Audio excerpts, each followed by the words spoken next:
Hello student, welcome to my study classes. तो आज का हमारा टॉपिक है past indefinite tense. Past mean भूत, जो इसमें बीत गया है। इंडेफिनेट अनिश्चित। तो पास्ट इंडेफिनेट टेंस क्या है? जहाँ भूतकाल में किसी कार्य के अनिश्चित होने का बोध हो तो वो कौन सा टेंस है? Past indefinite tense. तो यहाँ पे इसकी पहचान के बारे में पढ़ेंगे सबसे पहले। तो क्या पहचान होगी इसमें आपको वाक्यों के अंत में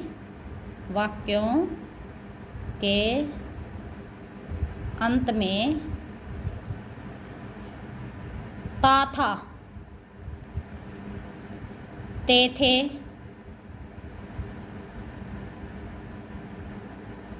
ती थी,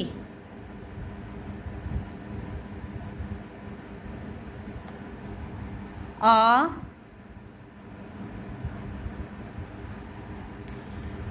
ई, ए आदि मिलेगा। तो जो हमारा पास्ट इंडेफिनेट है तो उसकी पहचान क्या होगी? इसमें आपको वाक्यों के अंत में ता था, ते थे, ती थी, आ, ई, ए आदि आएगा।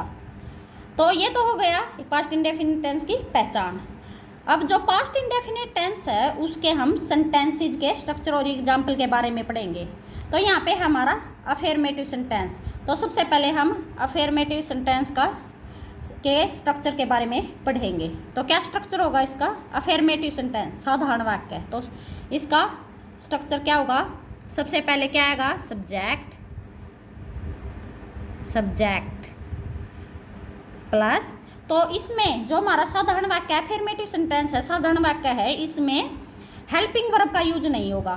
तो इसमें वर्ब की कौन सी फॉर्म यूज होगी? वर्ब की सेकंड फॉर्म प्लस ऑब्जेक्ट। तो ये हो गया हमारा अफर्मेटिव साधारण वाक्य का स्ट्रक्चर। अब यहाँ पे हमारा इंटेरोगेटिव सेंटेंस। तो इंटेरोगेटिव सेंटेंस का स्ट्रक्चर क्या होगा? इसमें सब्जेक्ट से पहले हेल्पिंग वर्ब का यूज होगा। जो इंटेरोगेटिव सेंटेंस है और नेगेटिव सेंटेंस है, इन दोनों में हेल्पिंग वर्ब का यूज होगा। तो हेल्पिंग वर्ब कौन सी यूज होगी? डिड। बट जो हमारा अफर्मेटिव सेंटेंस है इसमें हेल्पिंग वर्ब का यूज नहीं होगा। जो हमारा इंटेरोगेटिव सेंटेंस और नेगेटिव सेंटेंस है, ओनली इन दोनों में हमारा किसका यूज होगा? हेल्पिंग वर्ब का। तो हेल्पिंग वर्ब सब्जेक्ट से पहले, जो हमारा इंटेरोगेटिव सेंटेंस है उसमें सब्जेक्ट से पहले किसका यूज होगा? Helping verb. तो हेल्पिंग वर्ब क्या है? डिड प्लस सब्जेक्ट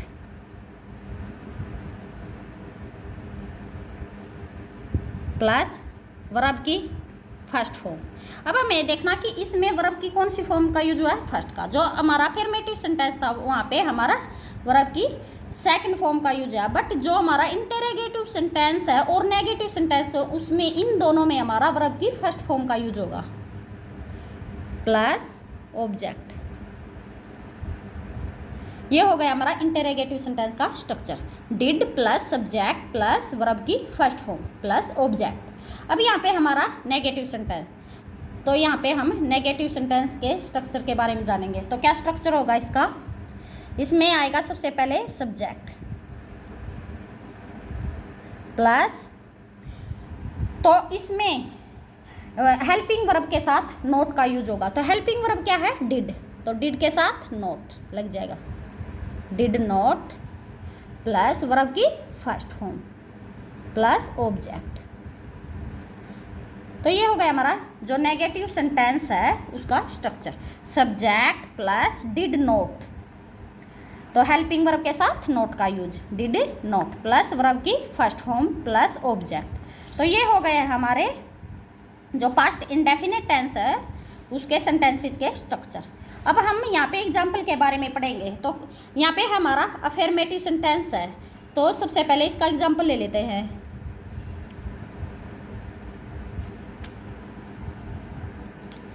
राधा ने गाना गाया। तो राधा ने गाना गाया। तो यहाँ पे हमें स्ट्रक्चर के अकॉर्डिंग देखना है कि सब्जेक्ट सबसे पहले क्या आएगा? सब्जेक्ट। तो सब्जेक्ट क्या है हमारा? राधा। अब देखना है वर्ब की कौन सी फॉर्म, हेल्पिंग वर्ब का तो यूज नहीं होगा इसमें, अफर्मेटिव सेंटेंस है जो,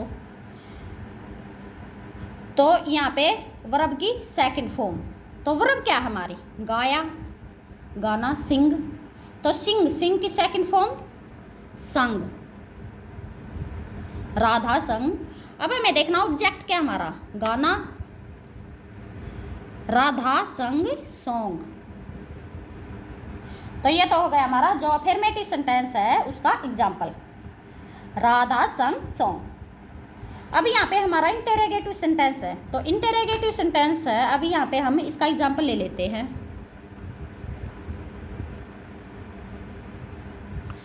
क्या राधा ने गाना गाया। अब यहाँ पे है क्या राधा ने गाना गाया, तो स्ट्रक्चर के अकॉर्डिंग सब्जेक्ट से पहले क्या आएगा, डिड, तो सब्जेक्ट क्या इसमें, राधा, तो सब्जेक्ट से पहले सबसे पहले हम हेल्पिंग वर्ब लगाएंगे, डिड, डिड। अब सब्जेक्ट, सब्जेक्ट क्या है, राधा, सब्जेक्ट आ गया राधा। अब हमें देखना है वर्ब की कौन सी फॉर्म का यूज होगा, वर्ब की फर्स्ट फॉर्म, तो गाया, सिंग, तो सिंग हो जाएगी वर्ब की फर्स्ट फॉर्म, सिंग। ऑब्जेक्ट क्या हमारा, गाना, सॉन्ग, सॉन्ग। तो सेंटेंस के लास्ट में क्या आएगा, question mark, did Radha sing song. तो ये हो गया हमारा इंटेरोगेटिव सेंटेंस है उसका एग्जाम्पल। अब यहाँ पे है हमारा नेगेटिव सेंटेंस, तो यहाँ पे हम नेगेटिव सेंटेंस का एग्जाम्पल ले लेते हैं। तो नेगेटिव सेंटेंस है जो हमारा, इसमें किसका यूज होता है, ये होते हैं नहीं वाले वाक्य, नकारात्मक, तो इसमें नहीं का यूज होता है। राधा ने गाना नहीं गाया, तो ये हो गया राधा ने गाना नहीं गाया। तो स्ट्रक्चर के अकॉर्डिंग सबसे पहले क्या आएगा, सब्जेक्ट, सॉरी, राधा।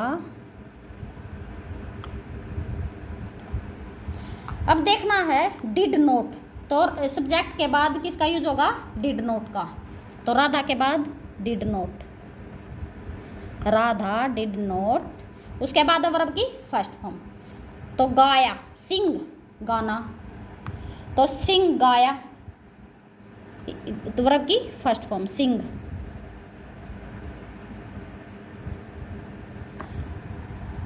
अब हमें देखना ऑब्जेक्ट, ऑब्जेक्ट क्या हमारा, गाना, सॉन्ग।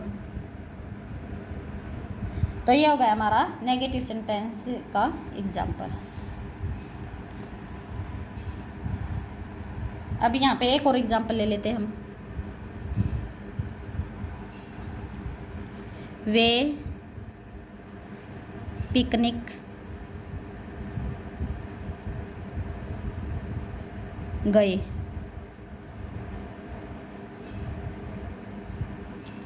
अब हमें देखना स्ट्रक्चर के अकॉर्डिंग सबसे पहले सब्जेक्ट, तो सब्जेक्ट क्या है, वे, वे का दे। वर्ब की सेकंड फॉर्म, वर्ब क्या हमारी, गए, जाना, गो, तो गो की second form went, they went to picnic. Object क्या हमारा, पिकनिक, तो पिकनिक क्या है, object, they went to picnic. तो ये हो गया हमारा अफर्मेटिव सेंटेंस का एग्जाम्पल। अब यहाँ पे हम इंटेरोगेटिव सेंटेंस है जो हमारा, उसका एग्जाम्पल ले लेते हैं। क्या वे पिकनिक गए, सेंटेंस के लास्ट में क्वेश्चन मार्क। तो स्ट्रक्चर के अकॉर्डिंग अब हमें देखना है सब्जेक्ट से पहले क्या आएगा, डिड, तो सब्जेक्ट क्या हमारा, वे, दे, तो सब्जेक्ट से पहले डिड। अब सब्जेक्ट क्या हमारा, वे, वे का दे। उसके बाद है वर्ब की फर्स्ट फॉर्म। वर्ब क्या हमारी, जाना, गए, जाना, गो आएगी, गो फर्स्ट फॉर्म। उसके बाद है ऑब्जेक्ट। ऑब्जेक्ट क्या हमारा, पिकनिक।